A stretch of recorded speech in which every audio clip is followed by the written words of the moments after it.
ज़रूर पैगाम देना चाहता हूँ। अल्हम्दुलिल्लाह मेरी 16 साल का तजर्बा गुजरा है और आज तक ना मेरे वालिद ने दूध में पानी डाला है ना डालने की कोशिश किया। और हमें भी बताया कि जैसे मैंने आपको पहले भी बताया कि अगर ये अपना काम नीयत से करे तो एक वली का जितना मुकाम रखता है। तो उन्होंने यही बताया, बेटा अगर आज 1 किलो में आप 1 पाव पानी डालोगे ना तो वो आपके लिए नुकसानदेह हो सकता है, फ़ायदा नहीं होगा उसका। तो तमाम फार्मर से मेरी गुजारिश है कि आप जो दूध दे रहे हैं आप उसकी जो आप कीमत चाहते हो वो मांग कर लो, रोक लो, लेकिन खुदारा पानी ना इस्तेमाल करें। ये खुदा का नूर है, इसमें लानत ना शामिल करें, इसको हराम ना करें। हलाल है, हलाल कमा कर खाएं। बस यही मेरी गुजारिश है। ठीक है, सलाम। वालेकुम अस्सलाम। सर अपना नाम बताइएगा। सदाकत अली।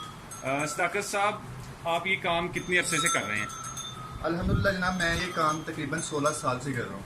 मेरी उम्र 23 साल है और तकरीबन 6-7 साल मेरी उम्र थी जब से मैंने ये काम स्टार्ट किया। देहाती हूँ और एक किसान का बेटा हूँ, बचपन से ये काम कर रहा हूँ।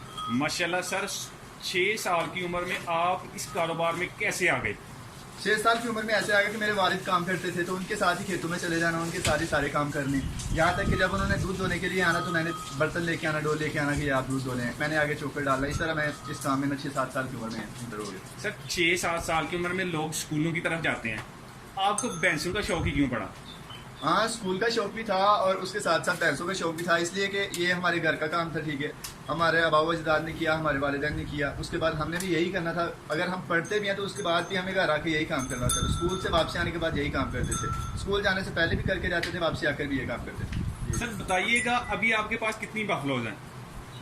अभी कमोबेश हमारे पास 35 से 40 बैफलोज हैं।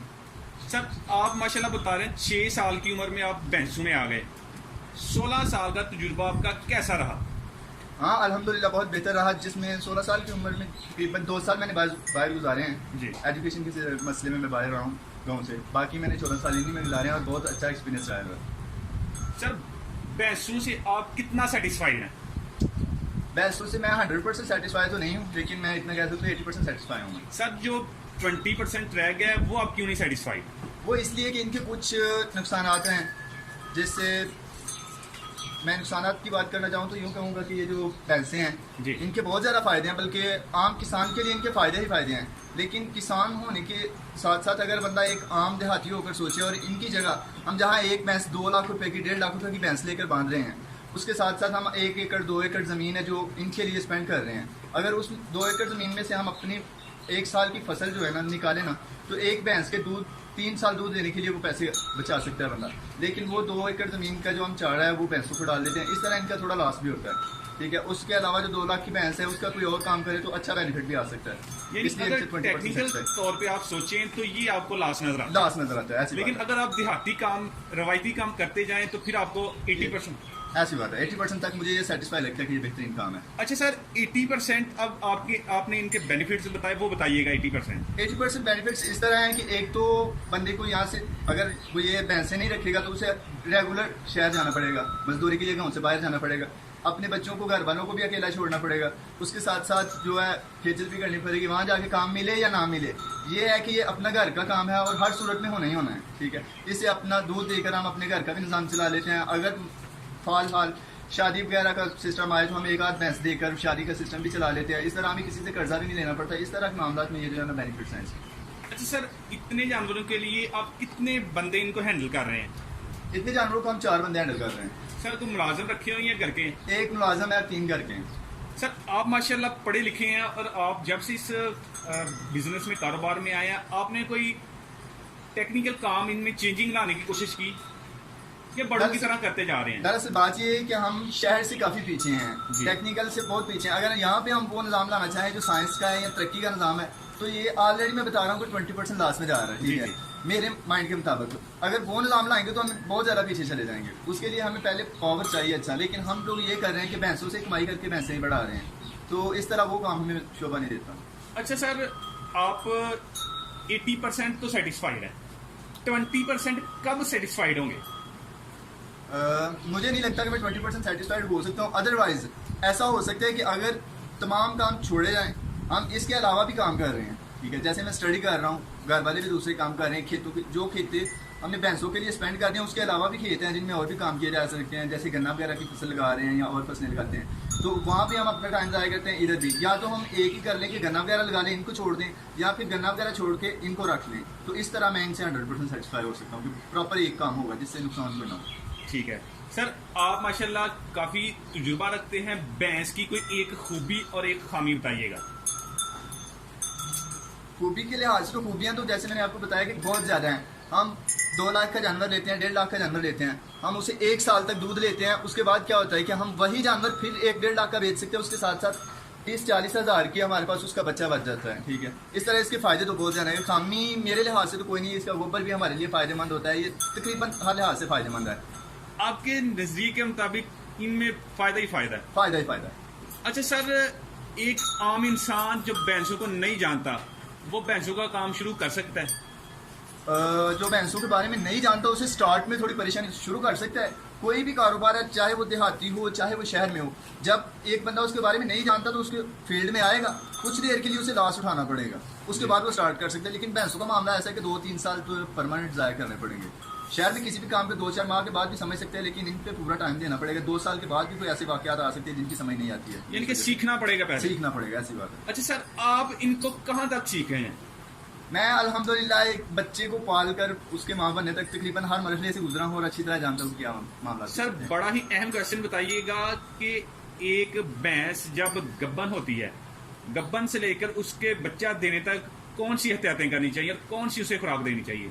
यहाँ अमूमन तो कोई एहतियात नहीं कर रहे, लेकिन ये है कि जब हमें इस बात का पता चल जाए कि अब भैंस गब्बन है तो हमें आहिस्ता आहिस्ता इसकी खुराक को ना बेहतर करना चाहिए, ताकि जब इसके माँ बनने का वक्त करीब आएगा तो ये मज़ीद बेहतर हो जाएगी, दूध में भी ज़्यादा रहेगी और सेहतमंद रहेगी। लेकिन यहाँ पे अमूमन ऐसा होता है कि जो जानवर गब्बन होता है, सोने वाला होता है, तो उसको पहले कोई तवज्जो नहीं दी जाती। जब उसका ऐन वक्त करीब आ जाता है फिर आके थोड़ी सी तवज्जो देते हैं। तो सर, इसका फ़ायदा होता है या नहीं? इसका तकरीबन लॉस ही होता है, क्योंकि अगर वक्त पर उसकी एहतियात की जाए तो जानवर बेहतर बनता है। हालांकि हम लोग ऐसा करते हैं, जो हाल वक्त में दूध दे रहे हैं उनकी ज़्यादा केयर करते हैं और जो नहीं दे रहे हैं उनको पीछे छोड़ देते हैं। उसका बाद में समझ में आता है कि अगर इसकी पहले अच्छी तरह ताकत वाज़े की होती तो आज ये अच्छी खासी सेहतमंद होती और अच्छे पैसे मिलते। अच्छा सर, लोग जो आपको सुन रहे हैं, देख रहे हैं, माशाल्लाह, उनको आप क्या बताना चाहते हैं कि ये बिजनेस किस तरीके से आसान किया जा सकता है? हाँ, ये बात है कि अगर कोई बंदा, ये है लेवल के लिहाज से, अगर कोई आम देहाती हमारी तरह है वो स्टार्ट करना चाहेगा तो उसे या तो फिर कर्जा लेना पड़ेगा, या फिर उसके पास अगर पैसे हैं तो वो स्टार्ट कर लेता है तो उसके प्रॉपर टाइम देना पड़ेगा। ठीक है, तो वो इस तरह स्टार्ट कर सकता है। लेकिन अगर कोई अच्छा खासा मालदार इंसान से स्टार्ट कर रहा है तो वो भी इसमें स्पेंड करेगा, मुलाजम वगैरह रखेगा, लेकिन पूरी तवज्जो देने की ज़रूरत पड़ेगी, क्योंकि ये भैंसें ऐसी चीज़ हैं, अगर आप किसी किसान से पूछें ना वो रात को सोता है ना वो दिन को, हर वक्त उसकी तवज्जो इनकी तरफ होती है। अगर कोई मुअज्जिन भी उस वक्त नहीं उठता जब ये लोग किसान लोग उठ जाते हैं भैंसों के चारे के लिए। ठीक है, और जब सब लोग सो जाते हैं, जानवर तक, परिंदे तक सो जाते हैं, फिर ये जाके किसान सोता है। तो इस तरह इनको बहुत ज़्यादा टाइम देने की ज़रूरत होती है। सर, किसान आप बता रहे हैं इतनी मेहनत करता है, तो क्या इतनी मेहनत का उसे सिला कुछ हद तक मिल जाता है?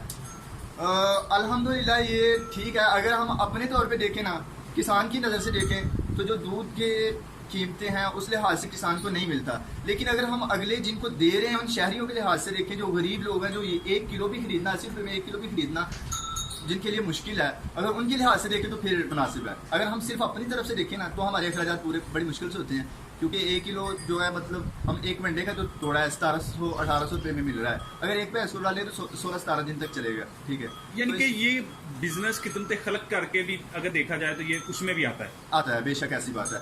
जानवरों की खिदमत करेंगे तब भी सवाब है, उसके अलावा हम जो लोगों को प्रमोट कर रहे हैं वो भी खिदमत खलक में आके बहुत फायदा है। इसी लिहाज से इसका ज़्यादातर फायदा है, ज्यादातर फायदा। और हमारे बुजुर्गों से हमने सुना है कि अगर एक देहाती एक किसान अपने जानवरों की अच्छे से सेवा करे और चुगली वगैरह में ध्यान ना दे तो एक वली के जितना मुकाम रखता है।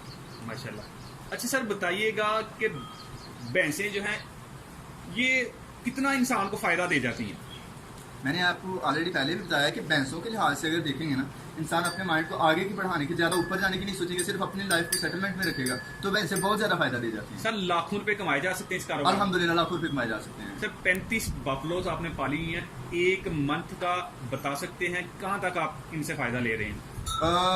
अगर अपना हम निकाल के ना खर्चा वगैरह निकाल के जो हम कर रहे जी, जी। हैं चारे का या जितना भी मुलाजिम का, उसके अलावा भी हम 80,000 से 90,000 लाख के करीब करीब जो है ना इनकम आ जाती है, जिनमें चंद भैंसे, ज्यादातर भैंसे ऐसी हैं कि जो गबन है, जी। 10-12 ऐसे होते हैं जो दूध देती है, जिनसे हमारा मंथली दूध जो है ना 2-2.5 लाख का 3 लाख का इस सर तरह का जो- चारे वगैरह का अखराजात निकाल के फिर आप बता रहे हैं, जी जी यानी कि ये जो आपने इनकम बताई ये सिर्फ प्रॉफिट है। प्रॉफिट है, 80-90,000 लाख तक जो है प्रॉफिट आ जाता है मंथली। जी।